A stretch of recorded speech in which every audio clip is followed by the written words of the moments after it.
이 시간 우리에게 주시는 하나님의 말씀은 구약성경 여호수아 3장 1절에서 17절까지의 말씀입니다.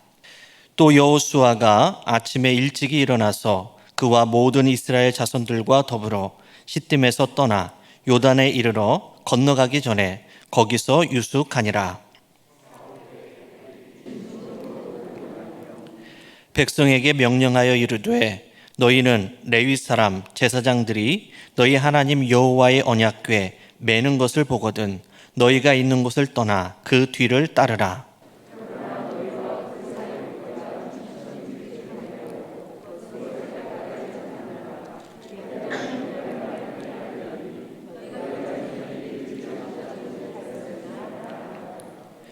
여호수아가 또 백성에게 이르되 너희는 자신을 성결하게 하라.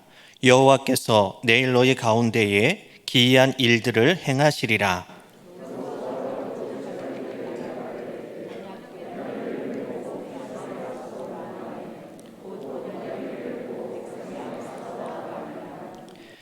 여호와께서 여호수아에게 이르시되 내가 오늘부터 시작하여 너를 온 이스라엘의 목전에서 크게 하여 내가 모세와 함께 있었던 것과 같이 너와 함께 있는 것을 그들이 알게 하리라.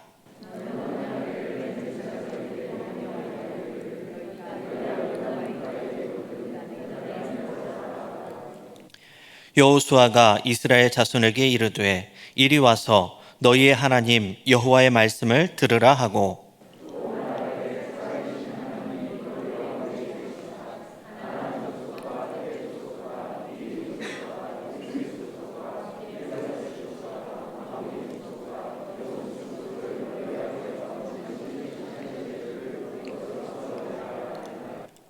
보라 온 땅에 주의 언약궤가 너희 앞에서 요단을 건너 가나니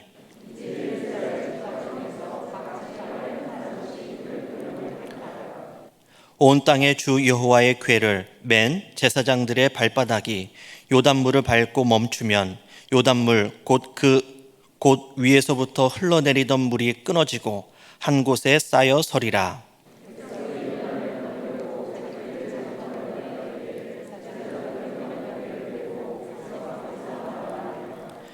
요단이 곡식 거두는 시기에는 항상 언덕에 넘치더라.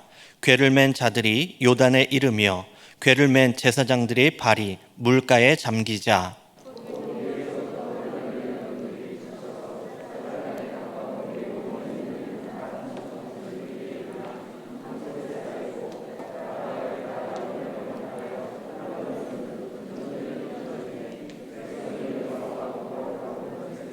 함께 읽겠습니다.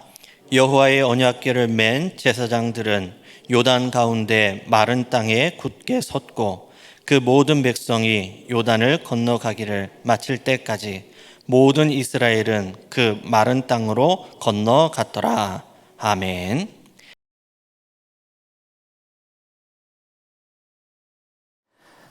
오늘은 여호수아서 이제 네 번째 강해로 나아가겠습니다.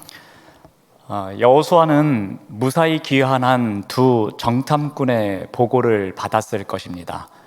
아마도 두 정탐꾼은 여리고 성의 구조에 대해서 설명을 해 줬을 것이고 그 성을 지키고 있는 군사의 규모는 어떠하며 또 그 성에 살아가는 사람들의 특성은 어떠한지 아마 하나씩 보고했을 것입니다.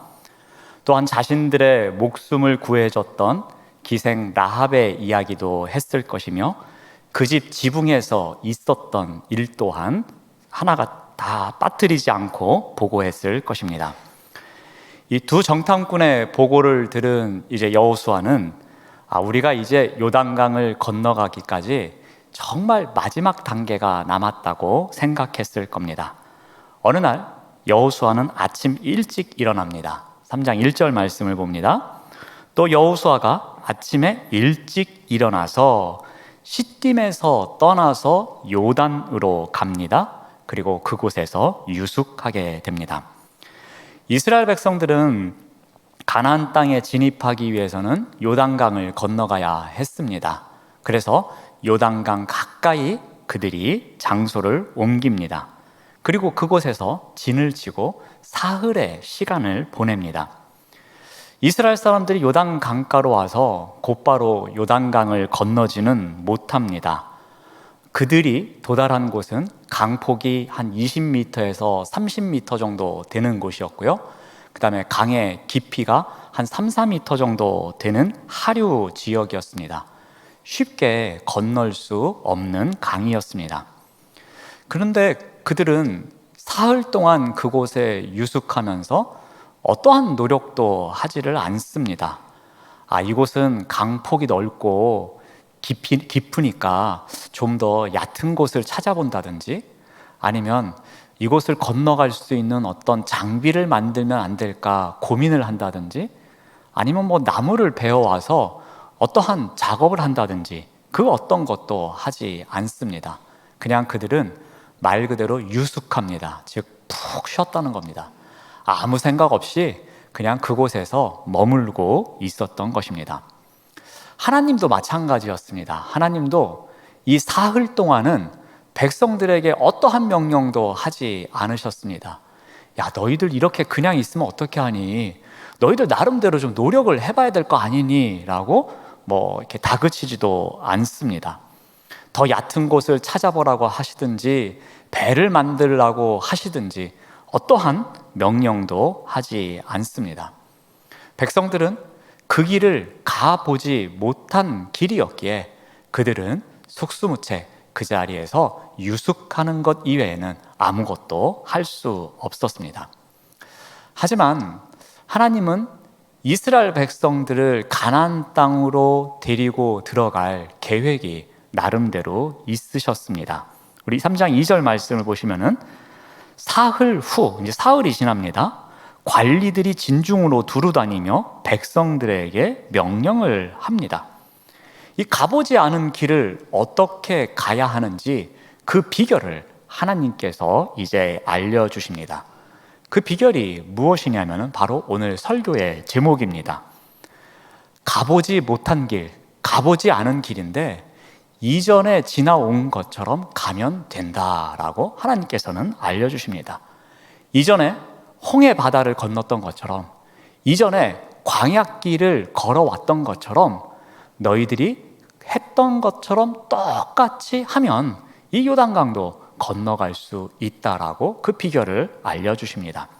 자, 그렇다면 그 비결을 한번 구체적으로 살펴보고자 합니다. 자, 먼저 백성들의 역할입니다. 백성들이 무슨 일을 해야지만 이 비결을 터득할 수 있는가입니다. 하나님께서는 여호수아와 이스라엘 백성들에게 가나안 땅에 들어갈 방법을 가르쳐 주십니다. 그것은 누구나 건널 수 있는 요단강의 얕은 곳을 찾는 것도 아니었습니다. 어떠한 도구를 이용해서 그 강을 건너가는 것도 아니었습니다. 이스라엘 백성들이 요단강을 건너가기 위해서 해야 할 일은 딱 하나, 아주 간단한 것이었습니다. 이전에 광야길을 걸어왔던 것처럼 내비게이션이 되어주시는 그 하나님만을 바라보고 그 하나님을 따라가면 되는 것이었습니다. 여호와의 언약궤를 따라가라고 명령합니다. 자, 두 가지를 명령을 하는데요. 먼저 언약궤를 따라가라는 명령입니다. 우리 3장 3절 말씀을 보시면은 너희는 레위 사람 제사장들이 너희 하나님 여호와의 언약궤 매는 것을 보거든 너희가 있는 곳을 떠나서 그 뒤를 따라가라고 명령합니다. 이 언약궤는 하나님의 임재를 상징하는 물리적인 소유물이죠.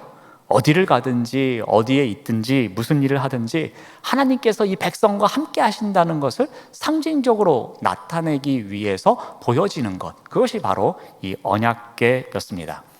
그러므로 이 언약궤를 따라간다는 것은 바로 하나님을 따라가는 일이었습니다. 언약궤를 따라간다는 것은 여호와께서 이끄시는 길을 따라가는 것을 의미하는 것입니다. 그래서 어떻게 해야 되는지 좀 더 구체적으로 알려줍니다. 그 내용이 4절에 나옵니다. 4절 말씀을 보시면은 그러나 너희와 그 사이의 거리가 2000규빗쯤 되게 하라고 합니다. 그리하면 너희가 행한 길을 알리니 너희가 이전에 이 길을 지나보지 못하였음이니라 라고 말씀하십니다. 하나님께서는 2000규빗 이야기를 하십니다. 요즘 단위로 환산하면 대략 900m 정도 되는 거리입니다. 이 2000규빗의 간격은 언약궤에 가까이 가지 말라는 최소한의 거리를 나타내는 기준인 것 같기도 합니다. 그러면서 동시에 최장거리의 기준이기도 합니다. 이보다 더 멀어지지 말라는 의미도 갖고 있습니다. 두 가지 의미가 있는 겁니다. 여기보다 더 가까이 가지도 말고 이보다 더 멀리 떨어지지도 말라는 의미로 보시면 될 것 같습니다. 언약궤는 이스라엘 백성들에게 내비게이션 역할을 하고 있습니다. 그러므로 2000규빗의 거리를 두고 따라간다는 것은 너무 가까이 와서 언약궤의 거룩성을 해치는 일도 해서는 안 될 것이고, 또 2000규빗보다 너무 멀리 떨어져서 언약궤가 어떻게 이 백성들을 이끌어가는지를 보지 못하는 일도 생기지 않게 하셨다는 겁니다. 그러니까 최소의 거리이자 최대의 거리라고 보시면 될 것 같습니다. 그들은 이전에 이와 같은 길을 가본 적은 없습니다. 똑같이 요단강을 건너가 본 적은 없습니다. 분명히 자신들이 곧 일어날 일에 대해서는 알지 못합니다.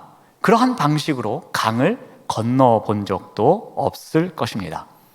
그들은 사흘 동안 멍하니 그 물살 빠른 요단강만 바라보았습니다. 사흘 동안 범람할 정도로 출렁거리는 요단강을 바라보기만 했습니다. 그러면서 이 강을 어떻게 건너? 우리의 힘으로는 도저히 이 강을 건널 수 없어 라고 그들은 결론을 내리고 있었을 것입니다. 그러한 백성들에게 하나님께서는 분명히 계획을 갖고 명령하십니다. 너희는 언약궤만 따라가면 된다라는 겁니다.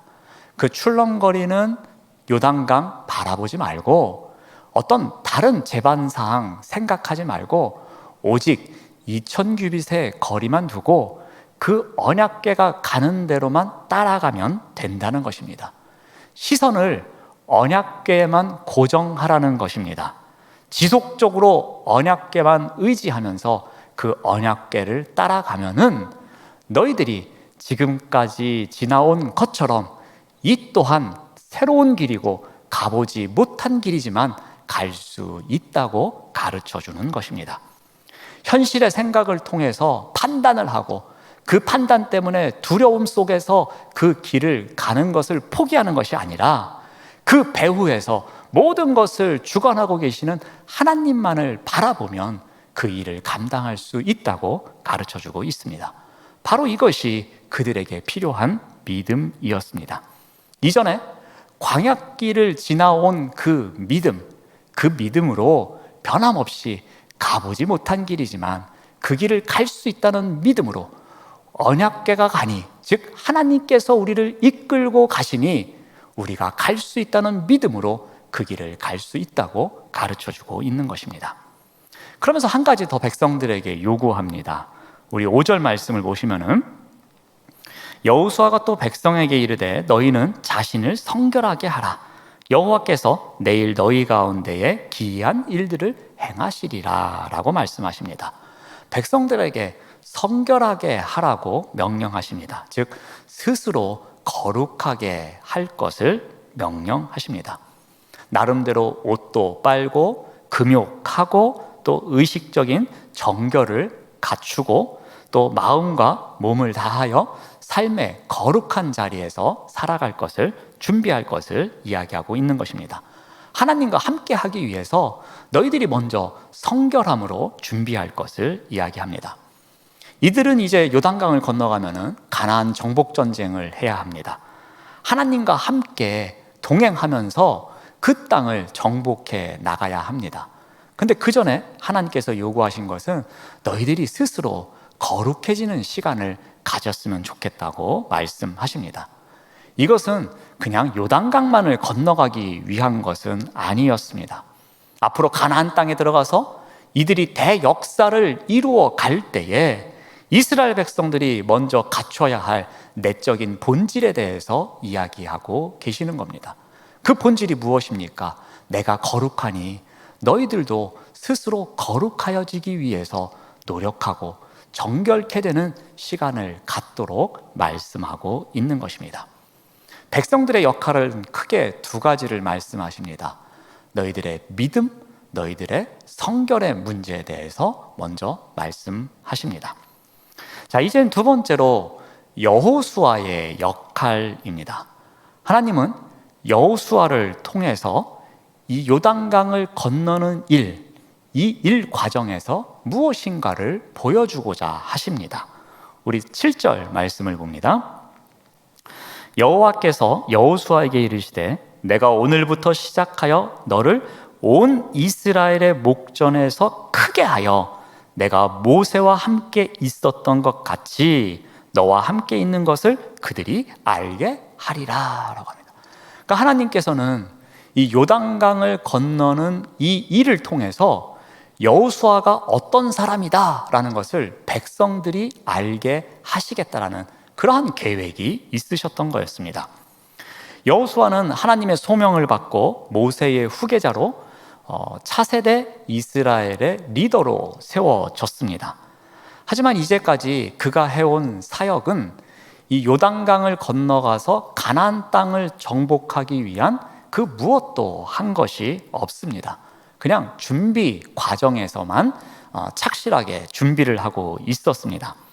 그런데 이제 요단강을 건너가는 그 과정을 통해서 이 여호수아가 진짜 우리의 리더다라는 것을 온전히 보여주시겠다라고 하나님께서 말씀하고 계십니다. 자, 여호수아의 지도 아래, 여호수아의 체계적인 명령 아래에서 이들은 요단강을 건너갑니다. 그 요단강을 건너가면서 사람들은 생각했을 겁니다. 40여 년 전에 우리가 출애굽했을 때에 우리 조상들이 애굽에서 나올 때에 홍해 바다를 건넜는데 그때는 우리의 1세대 지도자인 모세의 지도하에 의해서 이 모든 일이 이루어졌다라는 것을 생각했을 겁니다. 그와 비슷한 일이 일어나고 있는 바로 그 현장에 지도자로 여호수아가 세워져 있는 것입니다. 하나님께서는 이 장면을 통해서 마치 모세와 같이 여호수아가 이제 너희 민족을 이끌어갈 리더임을 다시 한번 정확하게 온전하게 보여주고 있는 것입니다. 바로 7절 말씀이 그것입니다. 너와 함께 있는 것을 그들이 알게 하리라. 내가 모세에게 함께해서 그러한 능력을 통해 모세가 민족의 지도자임을 알게 했던 것처럼 너에게도 그와 같은 일을 통해서 내가 민족의 지도자임을 알게 하겠다는 것이었습니다. 이제는 여호수아를 통해서 똑같은 일을 이루시는 과정 가운데에 여호수아가 이 민족의 위대한 지도자임을 보여주고 있는 것입니다. 그러면서 이 여호수아가 앞으로 해야 할 일, 여호수아를 통해서 하나님이 어떠한 분이신지를 드러나기를 원하십니다. 바로 10절입니다. 10절 말씀을 보시면은 또 말하되 살아계신 하나님이 너희 가운데에 계시사 너희 앞에서 반드시 쫓아내실 줄을 이것으로써 너희가 알리라 입니다. 이스라엘 백성들이 앞으로 가나안 땅에 들어가면 계속해서 전쟁을 해야 합니다. 산 넘어 산이고 작은 산 하나 넘으면 더 큰 산을 넘어야 하는 일도 있을 것입니다.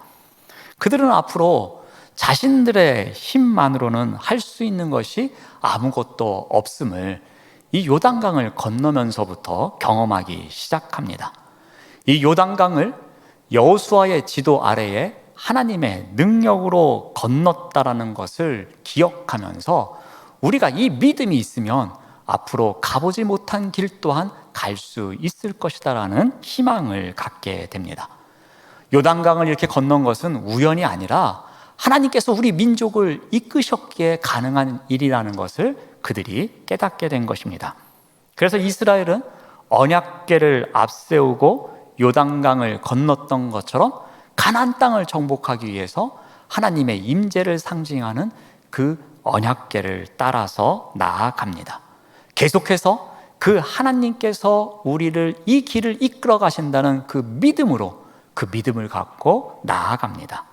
가보지 않은 길을 이전에 갔던 것처럼 똑같이 가고 있는 것입니다. 자신들의 힘이 아닌 하나님의 도우심으로 갈 수 있다는 그 믿음만 있으면 이 길을 갈 수 있다는 자신감을 얻게 됩니다. 그러한 가운데 이 하나님께서 살아계셔서 이 민족을 이끌어 가신다는 것, 살아계신 하나님께서 언약궤로 상징되어지고는 있지만 그 하나님께서 이 민족을 도우시고 이끄시는 가운데에 계속해서 승리를 주신다는 것을 백성들이 알아간다는 것입니다.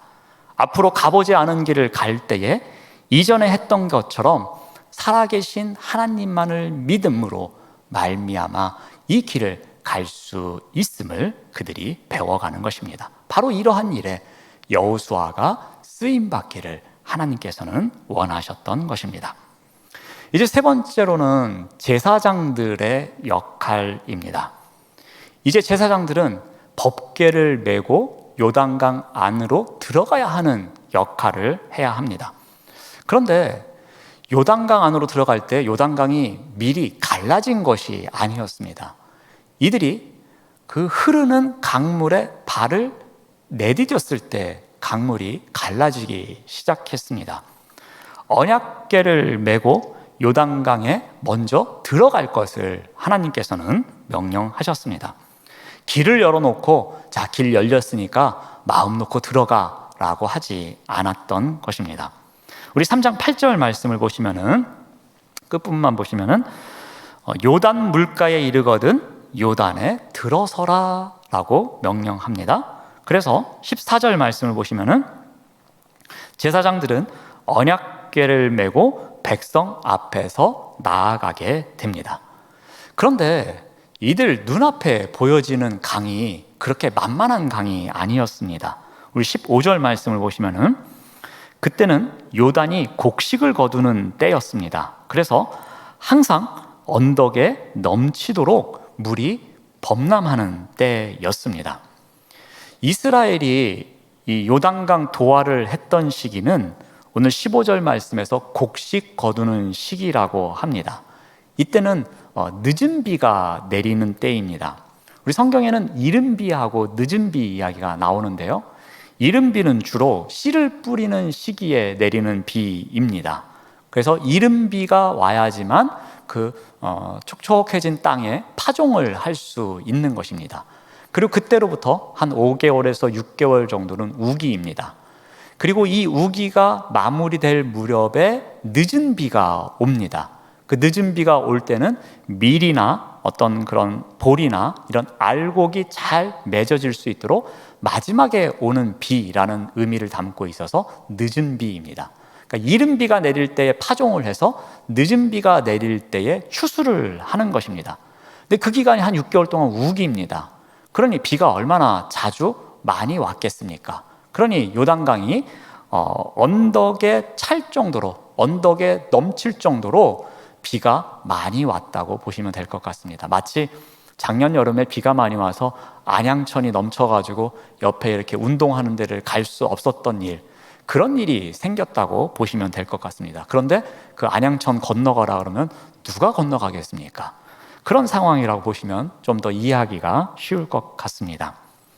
그런데 제사장들이 믿음으로 발을 내딛습니다. 그러자 무슨 일이 생깁니까? 16절 말씀을 보시면 곧 위에서부터 흘러내리던 물이 그쳐서 사르단에 가까운 매우 멀리 있는 아담 성읍 변두리에 일어나 한 곳에 쌓이고 아라바의 바다 염해로 향하여 흘러가는 물은 온전히 끊어짐에 백성이 여리고 앞으로 바로 건널세라고 기록합니다. 이 표현을 이렇게 한 번, 두 번 읽어보시면 이게 무슨 말인가 할 수 있습니다. 그래서 제가 말씀을 준비하면서 좀 이렇게 공부를 해보면서 이해한 걸 잠깐 설명을 드리면은 이 흐르던 물이 끊어진 것에 대해서, 그래서 일어난 이 파생적인 효과에 대해서 지금 부연 설명하고 있는 부분입니다. 이 사르단이라는 곳은 지명입니다. 여리고로부터 북쪽으로 한 20여 킬로미터 위에 있는 요단 강가에 있는 도읍입니다. 그러니까 조금 상류 지역이겠죠. 그런데 그곳에서 한 5km 정도 더 북쪽으로 올라가면 있는 곳이 아담이라는 곳입니다. 그러니까 여리고 이들이 건너고자 하는 곳으로부터 대략 상류 지역으로 25km 정도를 더 올라간 곳이 아담입니다. 그런데 위에서부터 흘러내려오던 물이 아담이라는 지역에 와서 어떻게 됐다고 합니까? 거기서 그친 거예요. 물이 그쳐서 거기서 한 곳에 쌓이기 시작한 겁니다. 마치 그곳에 높은 제방을 쌓아서 물이 더 이상 흐르지 못하게 만들어진 것과 같은 똑같은 효과가 일어나고 있었던 것입니다. 그리고 또 이들이 건너고자 하는 상류 지역에서는 그런 일이 일어났는데, 이들이 건너는 아래쪽에서는 무슨 일이 일어납니까? 아라바의 바다 염해, 즉 염해로 흘러가는 이 여리고 밑에 있는 하류 지역의 물이 끊어졌다라는 겁니다. 당연하죠. 상류에서 흘러내려와야 되는 물이 내려오지 않고 한 곳에 쌓이다 보니까 밑으로 물이 안 오지 않겠습니까? 그러면 당연히 염해로 흘러가야 될 강물이 끊어질 수밖에 없는 겁니다. 그 내용을 여기서 길게 기록하고 있는 것입니다. 정리를 하면은 상류 지역으로 한 20여 킬로에서 25km 정도 이르는 곳에 물이 끊어져서 그곳에서 한 곳으로 쌓여서 물이 더 이상 흘러내려오지 않습니다. 그리고 밑에서 흐르던 물은 염해로 거의 다 빠져나가서 이들이 건너가야 할 곳은 물이 차 있지 않음을 기록하고 있는 것입니다. 성경은 그 부분을 물이 그쳤다, 한 곳에 쌓였다, 온전히 끊어졌다라고 기록하면서 이 장면을 묘사하고 있습니다. 그냥 단지 요단강이 그쳐서, 요단강이 갈라져서 이렇게 기록하면 됐었는데 굳이 지명까지 언급하면서 이야기하는 것은 아마도 역사적인 사실을 강조하기 위해서 이렇게 기록하지 않았나 생각해 봅니다. 그런데 여기서 중요한 것은 제사장들의 역할입니다. 한번 생각해 보십시오. 이들이 그 흐르는 강물에 처음 발을 내디딜 때, 근데 그때부터 물이 끊어지지는 않았을 것 같습니다. 대략 한 20여 킬로미터 위부터 강물이 서서히 이제 흐르지 않았다면은 일정 시간은 이들이 흐르는 물에 발을 담그면서 들어가야 했을 것입니다. 그런 가운데에 3장 17절에 이런 일을 기록합니다. 여호와의 언약궤를 맨 제사장들은 요단 가운데 마른 땅에 굳게 섰다라고 합니다. 그렇게 들어가면서 이들이 서게 된 곳은 어느 곳이죠? 요단강 가운데입니다. 제가 이 지역이 대략 한 20여 미터에서 30여 미터의 강폭이 된다라고 말씀을 드렸습니다. 그 중에 그 중간쯤에 이들이 머무르게 된 것입니다. 한번 생각해 보십시오. 제사장들이 여러 명이 언약궤를 메고 흐르는 강물에 들어가면서 가운데까지 갔습니다. 점점 물은 얕아지고 있습니다. 그런 가운데 대략 200만 명의 사람들이 그곳을 건너가야 합니다. 이거는 시간이 한두 시간 가지고 될 일이 아니었을 겁니다. 여러 시간이 걸렸을 겁니다. 그 물살이 세차게 흐르던 그 강, 그렇지만 지금은 조금만 흐르고 있는 그곳. 하지만 제사장들의 마음속에 두려움도 약간 찾아왔을 겁니다. 야, 이러다가 순간 물이 확 내려오면 우리는 죽는 거 아니야? 라는 두려움이 생겼을 수도 있을 겁니다. 그냥 저의 추측입니다. 그랬다는 건 성경에 없습니다. 그리고 이 한 자리에서 그들이 멈춰서서 이 일을 몇 시간 동안 한다는 것은 그렇게 쉬운 일은 아니었을 겁니다. 여러 상황도 바라볼 수 있었고요. 마음속에 이런저런 상상도 할 수 있었습니다. 하지만 이들은 하나님의 명령에 절대 순종했습니다. 가운데 가서 서 있으라고. 이들이 다 건너갈 때까지 너희들은 언약궤를 메고 그 가운데에 있으라는 명령, 그 명령 하나에 그대로 순종하는 자리로 나아갑니다. 그들은 온 백성들이 요단강을 건너갈 때까지 매우 힘도 들었을 겁니다. 때로는 지루하기도 했을 겁니다. 때로는 언약궤를 들고 있는 그 몸이 지쳐서 고통스럽기도 했을 겁니다. 점점 지쳐가서 팔과 다리가 아팠을 것입니다. 그럼에도 불구하고 하나님께서 정해주신 그 자리에서 하나님께서 하라고 하신 그 시간만큼 그들은 최선을 다해서 그들이 할 수 있는 일, 그 일에 순종하였던 것입니다. 바로 이 제사장들의 역할은 순종이었던 것입니다. 이스라엘은 가보지 않은 길 앞에 놓여 있습니다. 그런데 그 길을 갈 수 있는 딱 한 가지 방법이 있었습니다. 그 방법을 하나님께서 가르쳐 주십니다. 그것은 이전에 지나온 것처럼 그 길 또한 가는 것이었습니다. 지금까지 너희들이 믿음으로 이 광야길을 걸어왔듯이, 너희들이 순종함으로 이 광야길을 걸어왔듯이 앞으로도 너희들이 가보지 않은 길이지만 그 믿음으로 가면 된다고 알려주고 있습니다. 하나님은 자기 백성의 걸음을 이끄시는 분이십니다. 하나님의 함께 하심을 상징하는 언약궤가 이스라엘을 인도하고 있었고요. 그것이 강물을 멈추게 했고요. 그리고 백성들이 그 강을 건널 수 있도록 이끌어 가셨습니다. 가보지 않은 길 또한 이전에 지나온 길처럼 하나님께서 함께 하신다는 그 믿음으로 그 길을 갈 수 있음을 하나님께서는 가르쳐 주셨습니다. 우리 또한 코로나 때문에 우리의 일상을 많이 빼앗긴 세상에서 살아갑니다. 이 길은 우리가 이전에 가보지 않은 길입니다. 이전에 우리가 이것을 경험해 본 적이 없습니다. 이러한 가보지 않은 길을 우리가 걸어가기 위해서 우리가 꼭 마음속에 명심해야 될 원칙이 하나 있습니다. 그것은 우리가 가보지 않은 이 길을 걸어갈 때에 이전에 걸어온 길처럼 우리가 이 길을 가야 한다는 것입니다.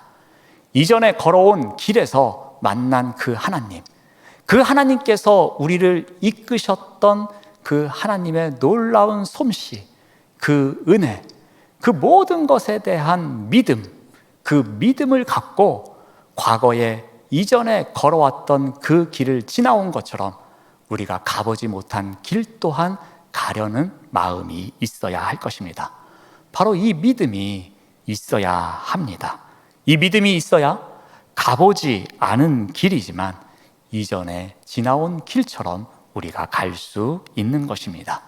우리 또한 이러한 믿음으로 우리 앞에 펼쳐지는 많은 가보지 못한 그 길을 마치 우리가 이전에 다 지나온 것처럼 걸어가는 우리 모두가 되시기를 바랍니다. 기도하겠습니다. 하나님 감사합니다. 코로나에 우리의 일상을 빼앗긴 채로 이전에 가보지 않은 길을 가고 있습니다. 그러나 이 길 또한 이전에 지나온 것처럼 우리의 삶을 인도해 주시는 하나님을 온전히 바라보며 그 믿음으로 그 길을 걸어갈 수 있도록 인도하여 주시옵소서. 예수님의 이름으로 기도드립니다. 아멘.